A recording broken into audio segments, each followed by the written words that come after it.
While everyone is trickling in, I will just quickly introduce Dr. Nic Gill and throw it to him so he can talk us through his presentation on driving intent, improving training quality. Throughout the course of his presentations, if you have questions, make sure you throw them either in the chat box or in the Q&A box, and then he will answer them at the end of the presentation. So you always have chat box and Q&A box for questions. I'm Phil Nash from Output's marketing team, and I'm here today with the legend, Dr. Nic Gill. 19 years with the All Blacks. I thought it was 14, but no, 19 years in the field with the All Blacks.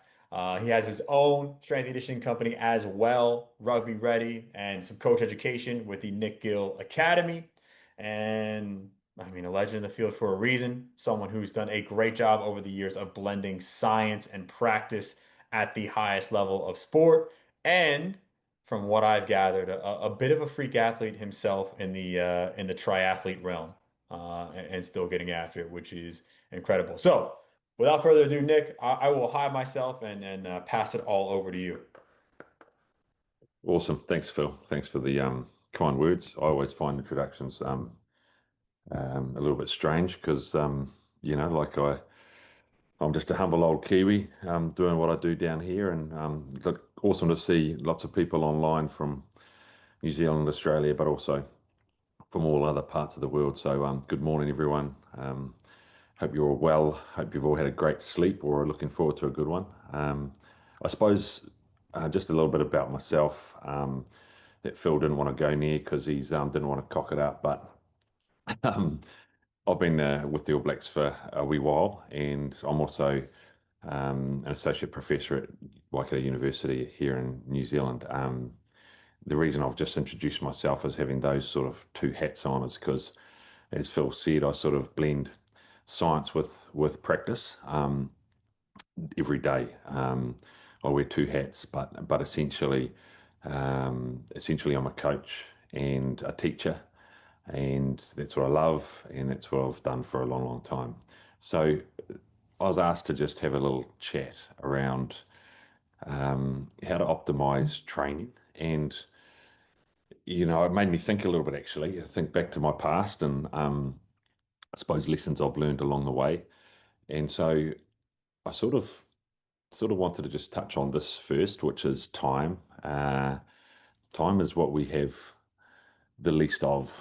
And generally, whatever job we're in, whatever field we're in, whatever sport we're in, time is the thing that we never have enough of. It always feels like we never have enough of. And so, why that's important to remember and to think about is it just brings perspective and it brings context. Because, when it comes to training or preparing athletes, we only have a certain amount of time each week or each day or each month to try and get gains, to try and help the athlete be better. Um, I see my job or my role is trying to help the athletes I work with, the All Blacks, to be physically ready to rock and roll come game day. And so I only have, 6 days between games to do that.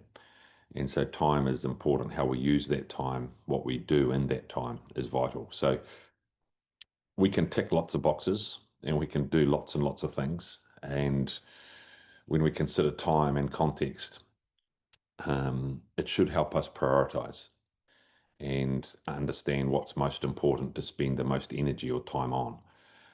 Because if we're just ticking boxes, we're probably, we probably think we're doing all the right things, but maybe with very little effect or effectiveness. So always consider time. Always consider: are you ticking boxes or are you actually maximizing gains and adaptations? Um, so first 2 points I'd like to make and have you think about in your roles and areas of interest. The second thing I thought was worth touching on before we dig into actual feedback was what sort of coach or trainer or person are you when it comes to your role? Now I'm assuming, obviously, a big assumption on my part is that people interested in this stuff is are generally working with athletes, coaches, teachers, parents, trying to understand how to maximize training effectiveness or adaptation. So I think I love this figure. It helps you think about things a little bit because, and what sort of person you are. And sometimes this comes down to personality, but I've sort of moved a little bit in my career. I was probably the number cruncher when I started. I was just all about data. Everything was about numbers. There was nothing, it was all about how strong can I get someone, how big can I get someone, and I judged myself and my performance and my ability on that. And sure enough, we created some big, strong athletes, but we didn't win rugby games. We were always injured. And then over time, I suppose experience and I don't know, maybe wisdom. My grey beard suggests I'm starting to get wise, but um, has made me think that actually, or has made me learn that there's more to it than a number. And I suppose so. So now I probably in the upper right quadrant where I use information and data, but I'm not chasing numbers as much. Um, I'm trying to help athletes be better across lots of sort of different areas so that they can express themselves come game day. But you'll see that there's other areas where you can just be an organizer. You might think you're a coach, but you rely on no information, no data, and you have no feel or ability to teach. So you're actually just a people manager or an organizer. So have a think about where you might sit and where you might need to move to become better and more effective. Now, why I've put this up, because this has a little bit to do with feedback, but everything should be about how to maximize adaptations through enhanced stimulus. Now, we should be helping athletes go into the gym, come out with enough stress in the system to create an adaptation that makes them better tomorrow. If what we're doing in the gym today doesn't help them be better tomorrow, then you're ticking boxes. And so we have to try and look at the sessions and the plan in the program. And obviously, I'm making the assumption that the program your athletes are on or that you've written are top notch, right? So let's assume that you've nailed your programming. It then comes down to, how good is that program at getting adaptation? Now, I like to go through a process often is reviewing a program and the effectiveness or the adaptations we've got. Because if we aren't making changes, then we've got to identify the reasons why. And it could be maybe the program's not good enough.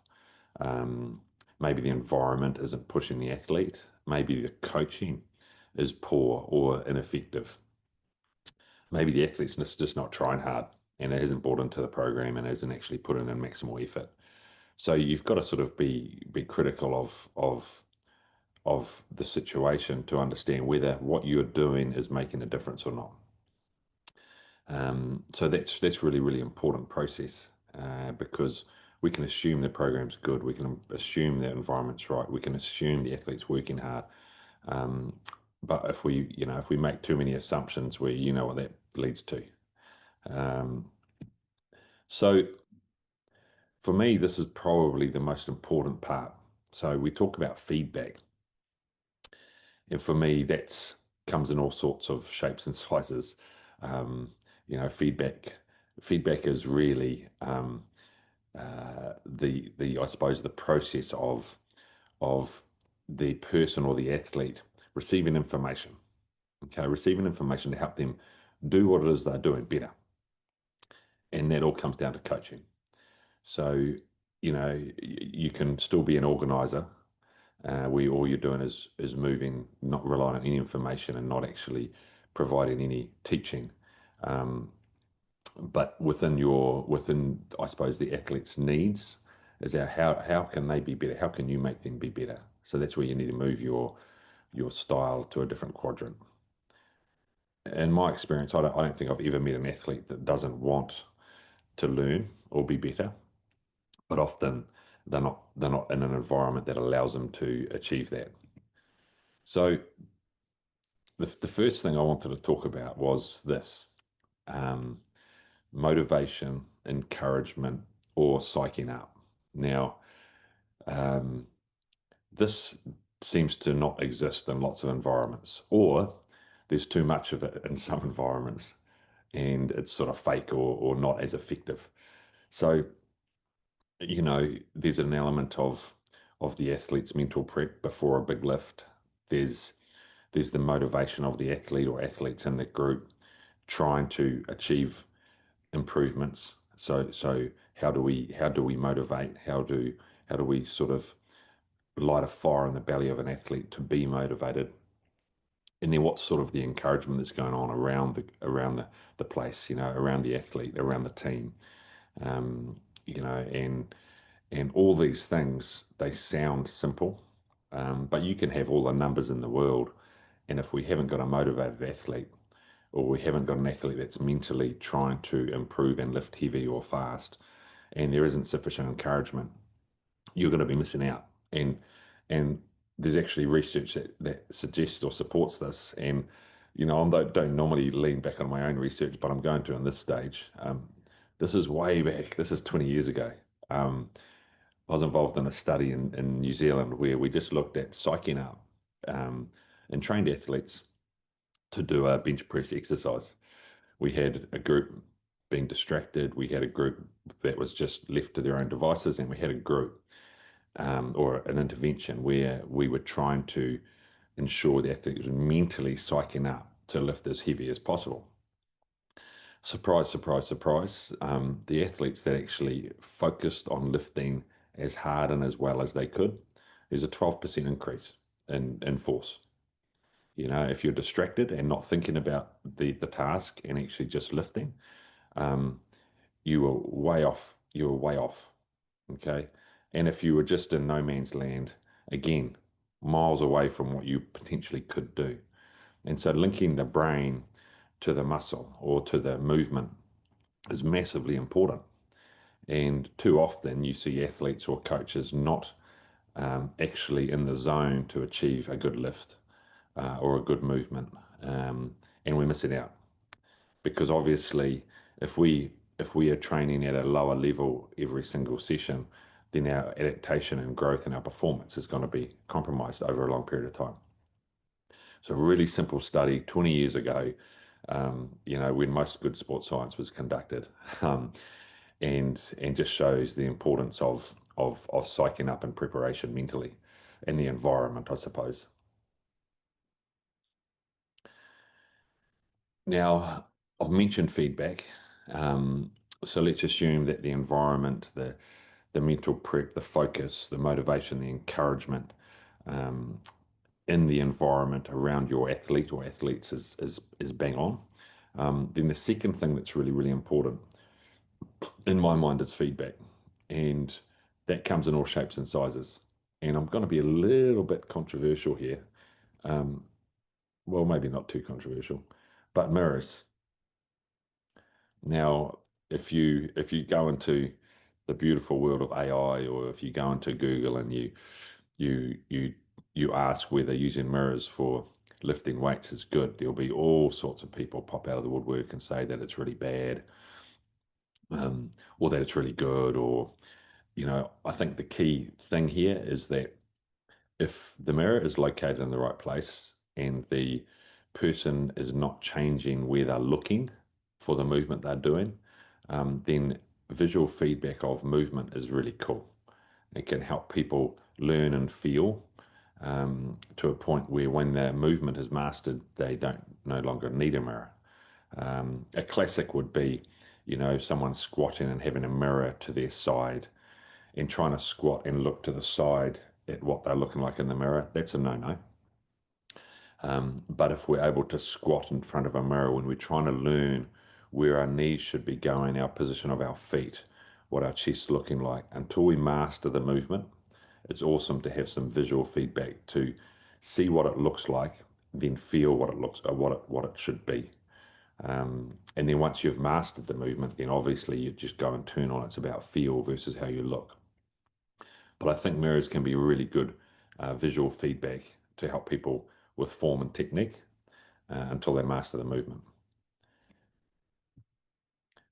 the second thing that's again a, a source of feedback that is not highly underrated, but again, I see so many times not being coached. We need to be helping athletes know what it should feel like, helping people with cues, where to focus on in a particular movement. And again, I'm just talking about in the gym at the moment, but where are your knees tracking? What does your back look like?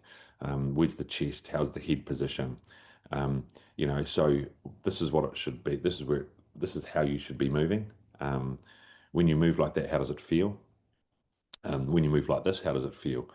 Trying to get the athlete to feel the movement, learn the movement to get the most benefit um, for whatever it is the exercise you're trying to nail. Um, Now this athlete, all that this is Jerome Kino from a long time ago. He's without me pulling back his shoulders, he's all slouched over between his legs. So he's got good hip and ankle range of motion here, but his thoracic spine is stuck in flexion, and I'm pulling his shoulders back for him, getting to try and see what it feels like. This guy had been an athlete for 8 or 9 years, a pro athlete, so it's never too late to teach or to coach movement. Um, so really important. So far, visual cue, visual stimuli to see what it should look like, and then coaching cues of what to focus on within the movement. And then the third thing I love to use is, this is where you can be coaching from video. And this happens across the world in all sorts of sports and endeavors, whether that's on a field, on a court, in a gym. But, setting up an iPad or a phone and videoing the athlete's movement, and then critiquing or reviewing the movement with the athlete. So using it to coach and teach. So this athlete's just performed a nice snatch, caught it nice and deep, or an overhead squat, caught it nice and deep. And this athlete's going to put this bar down, come over and have a look at what he's looked like, how he's felt, how he can nail the next lift. So really, really, really important. And then of course we have velocity. So or kinematics of movement. So um, I think the key thing for me is, we coach movement, um, we learn movement, and we want to optimize movement. And velocity feedback's probably the thing that I've used the longest in the gym. We've used velocity since 2000 and yeah, for 20 years. We've used velocity information for lots of reasons. Because if we're wanting to optimize a movement and create shifts in certain curves, then velocity is crucial.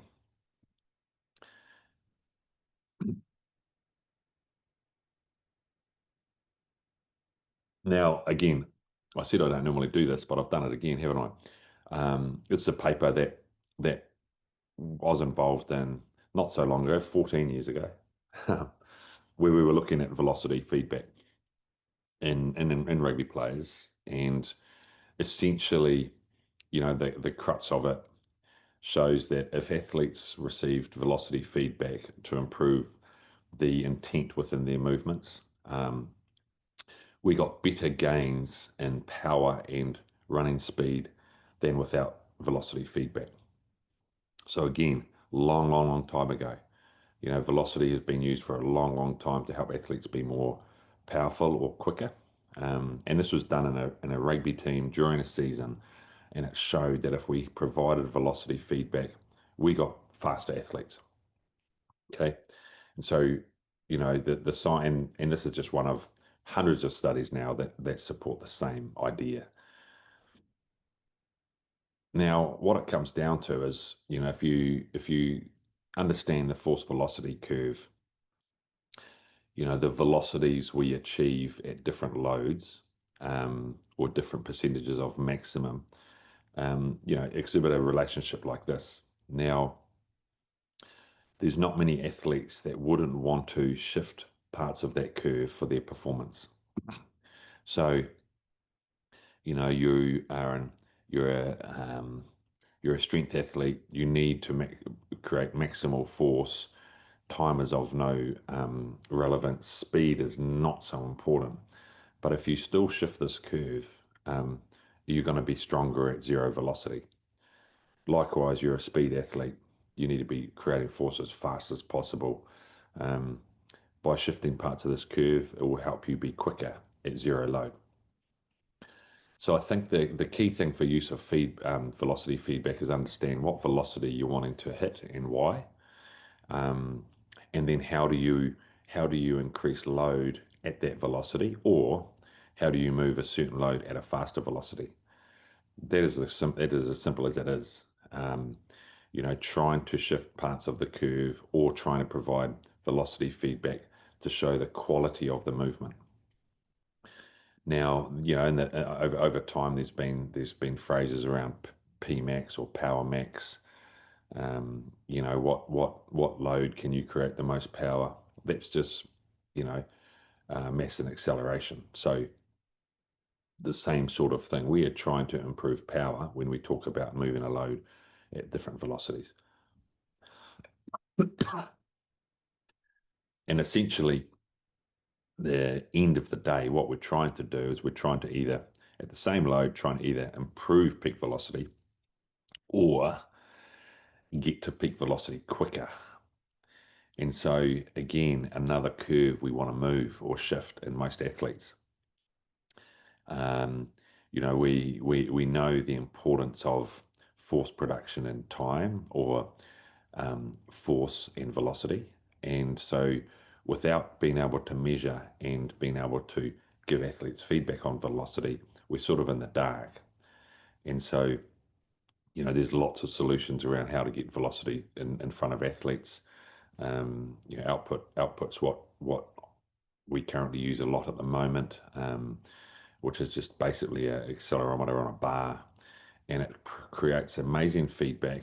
It creates great motivation, and also, you can have leaderboards to show who's the quickest at a set load, as an example.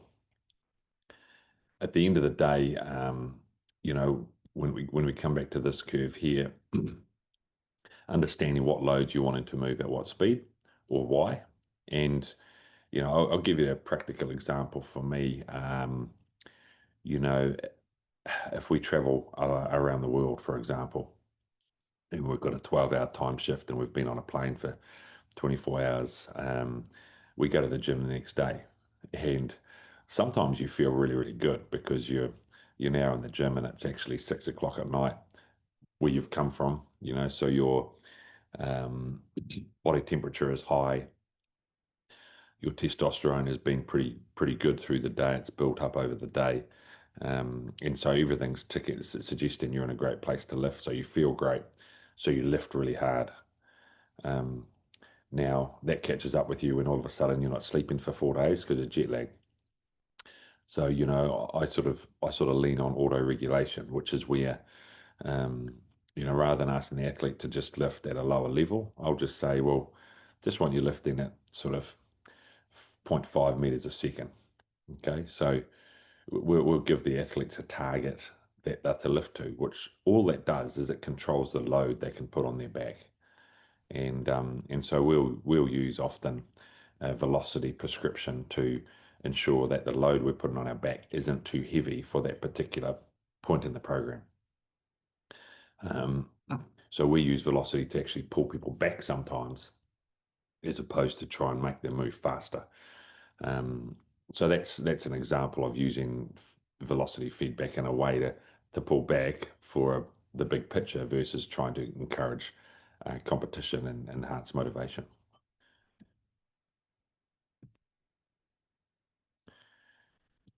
So I suppose the last part for me is just to wrap up sort of the key points that I want to make sure people go away with. And I mentioned earlier that coaching is probably the key when it comes to feedback. Cues, motivation, encouragement, psyching up, are what the coach and the environment that you create as a coach with your athletes can achieve. We get that right.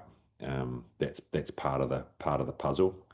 And then the second thing is the feedback, whether that's visual, through video mirror, or really importantly, velocity. And so if we can actually get that feedback in front of the athlete every single session, what it turns into is it means that, I mentioned earlier on that time's our most precious commodity. Um, we don't have enough of it. And so, we wanted to maximize the benefit of every single session. And so, getting the environment, but then the speed of movement where you want it and need it, and that competition with the speed can certainly help make sure every single session you do is of quality and is of benefit. If you just tick boxes for four weeks and there's 2 sessions a week, 8 sessions you've ticked boxes, you might not make much of a gain in strength, power, speed. If you're getting feedback and you're psyching up and athletes are motivated and encouraged, and we're getting velocity feedback to ensure that every single rep is quality, then all of a sudden those 8 sessions in that 4 weeks have been at a higher level, and therefore you're likely to have made a difference when it comes to speed, strength, and power. So high frequency um, visual feedback being in the form of video cues and speed, with a great environment produced by the coach, um, you'll you'll realize way more um, effective training sessions and better outcomes. Thanks, team. That's um that's my sort of my little summary. So happy to take on some questions if there's any out there. Yeah, no, Nick, this is awesome. Oh, wait, I'm not back. There we go, I'm back. This is awesome. No, thank you for sharing experience, the research. And again, I'll put a little note in the chat box. But if you have questions, drop them in the chat. You can drop them in the Q&A box as well as they start to roll in. Um, for me, I have a question to kick things off.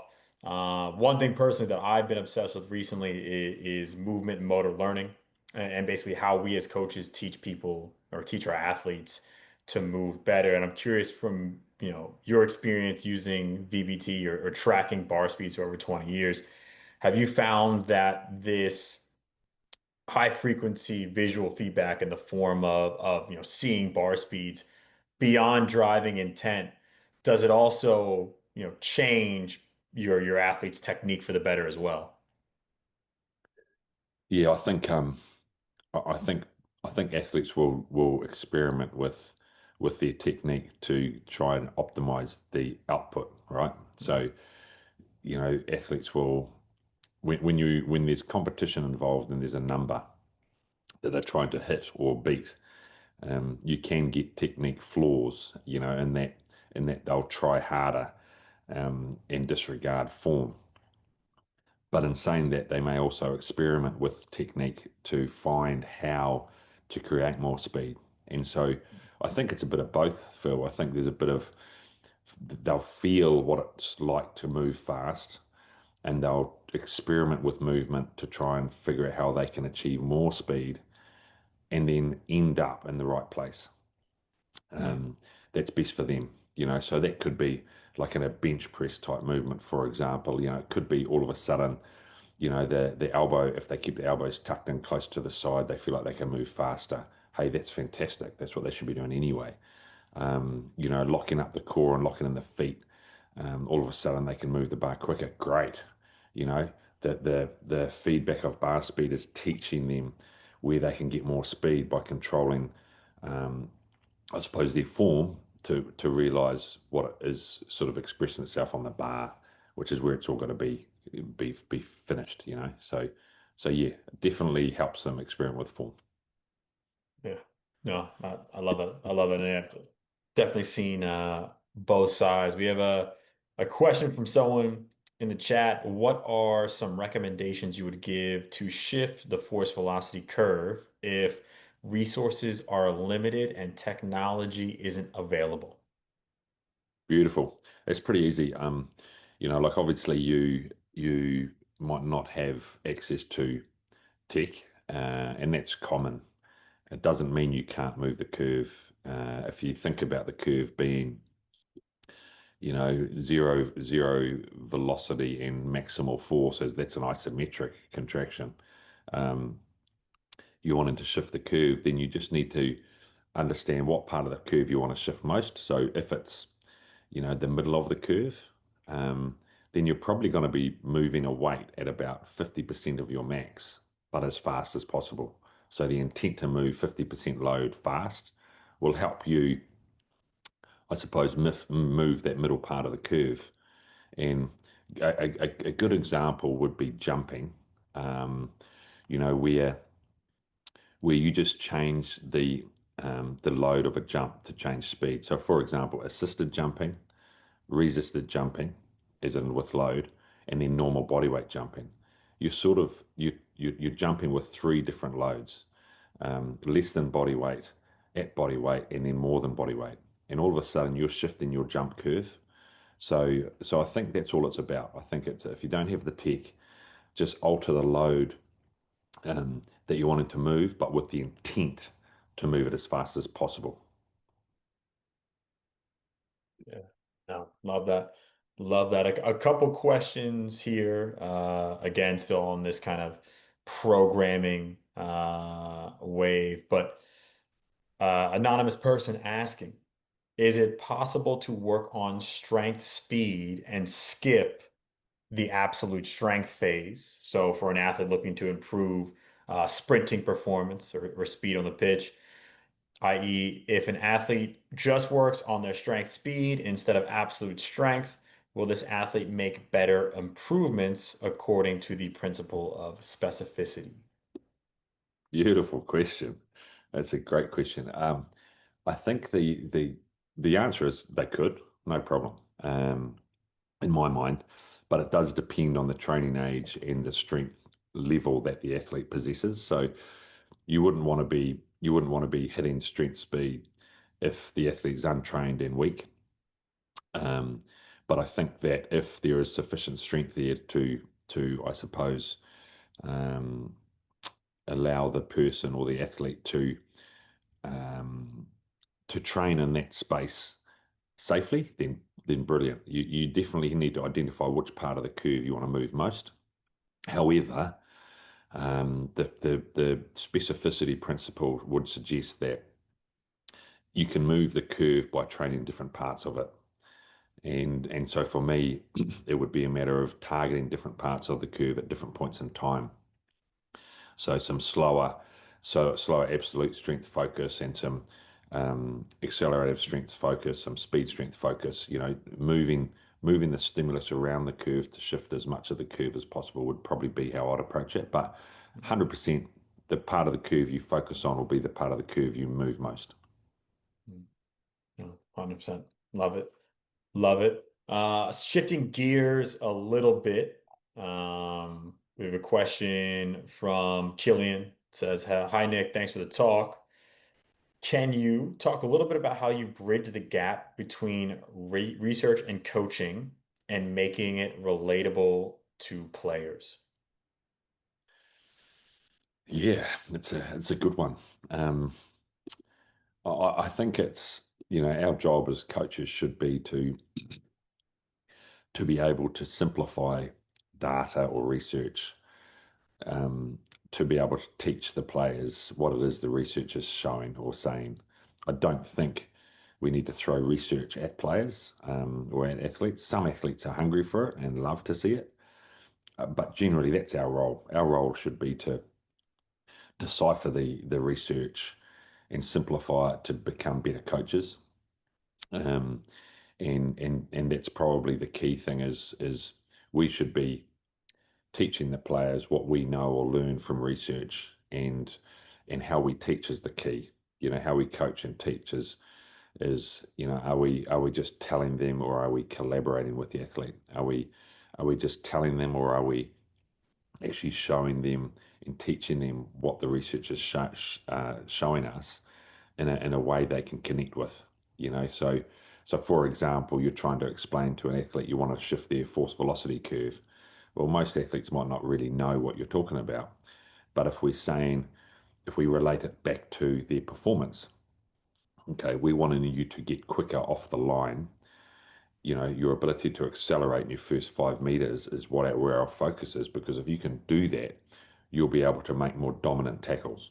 Okay, so all of a sudden, we're getting away from the jargon of force velocity curve, but we're making it relatable to the player and their role on the field. I think that's our job. And then all of a sudden you've got buy-in, you've got motivation, and that athlete's now trying to move that weight faster. Hmm. Yeah. No, I love that. I love the idea of speaking the language, right? Meeting athletes where they're at. And on a similar vein, another question from Killian.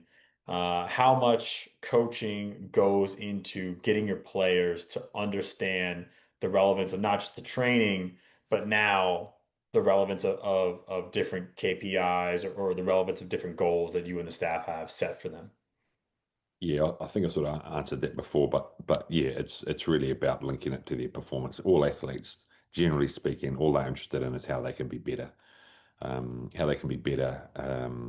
that they're constantly picked, constantly get an opportunity, can win, can be better. And I think that linking what we do as S&C coaches or performance coaches to their KPIs, that's our job. If we can link a force velocity curve to a KPI in the park, then you get buy-in, you get motivated athletes. So, yeah, I think that's the key. Well, 100%. Thank you. Thank you. Last question we have here in the chat box. What are your recommendations for reducing monotony and therefore maximizing training intent if you're using leaderboard-based competitions in your training regularly? Yeah, good question. I think that there's a couple of ways. It depends on what the leaderboard-based comps are, what tasks or exercises they're being used for. But you can vary them.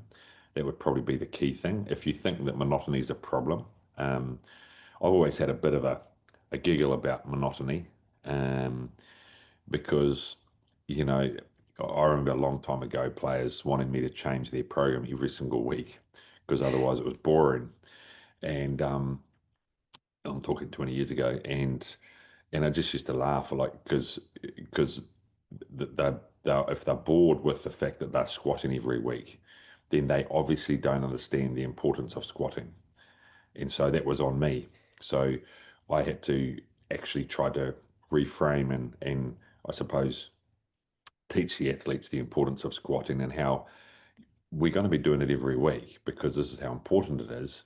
So just get better at it. So it won't be monotonous if you are just trying to get better at it every week.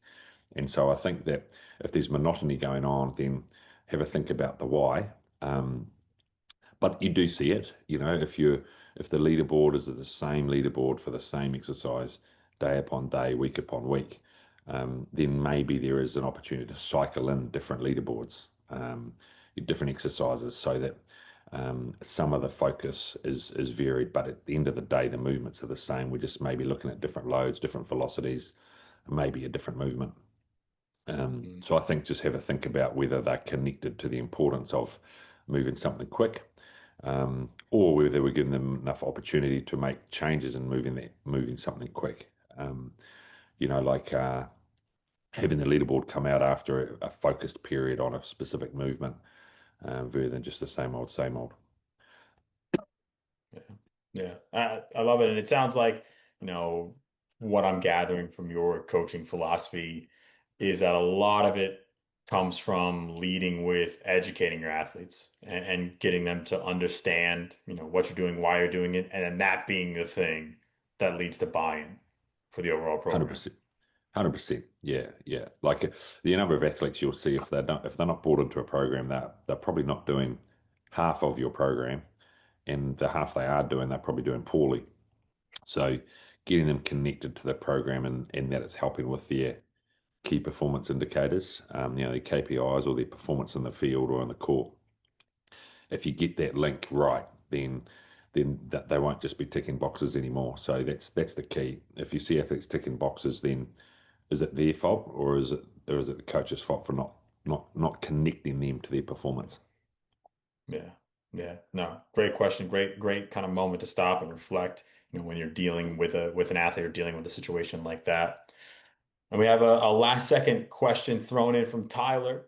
If a remote athlete is submitting videos of lifts or plyos, is there a way to use VBT with them? Yeah, I'm pretty sure there's some apps out there, Tyler, that you can actually track bar speed through video duration. So yes, there is. I haven't used one of these for a long time since accelerometers became so accessible. But back in the day, we used to use a coaching app or video software that you could actually track bar trajectory and therefore speed.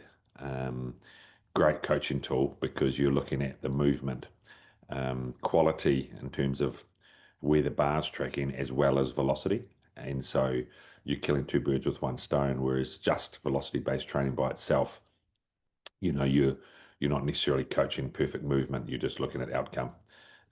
So yes, there will be Bucky. So rip into it. Love it. Love it. No, great tool to have at your disposal. And just love the general point you made about using video as a tool as well. Definitely underrated, especially in the weight room. But I think that's all the questions we have. Nick, thank you for your expertise, your time, a lot of great answers from your experience in both the practical space and the research space. But if people on the call or people listening to this back are interested in following you, learning more from you, where can they do that?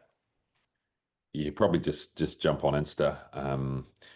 Yeah, Nic Gill Health and Performance is one handle, and then my rugby specific one is called Rugby Ready, and yeah, we'll respond with any questions that you have, or if you want to get in touch, then just reach out there. That'd be great. Awesome. Awesome. Yeah, and we will for everyone who's on this webinar right now, for everyone who registered, we'll drop those links to Nick's profile and to Rugby Ready, so his coaching and his education platform in the follow-up email. But again, from myself and from everyone at Output, Nick, thank you for your time. This has been great. No problem. Thanks, team. All right. Thanks everybody. Have a great rest of your day or great start to your day.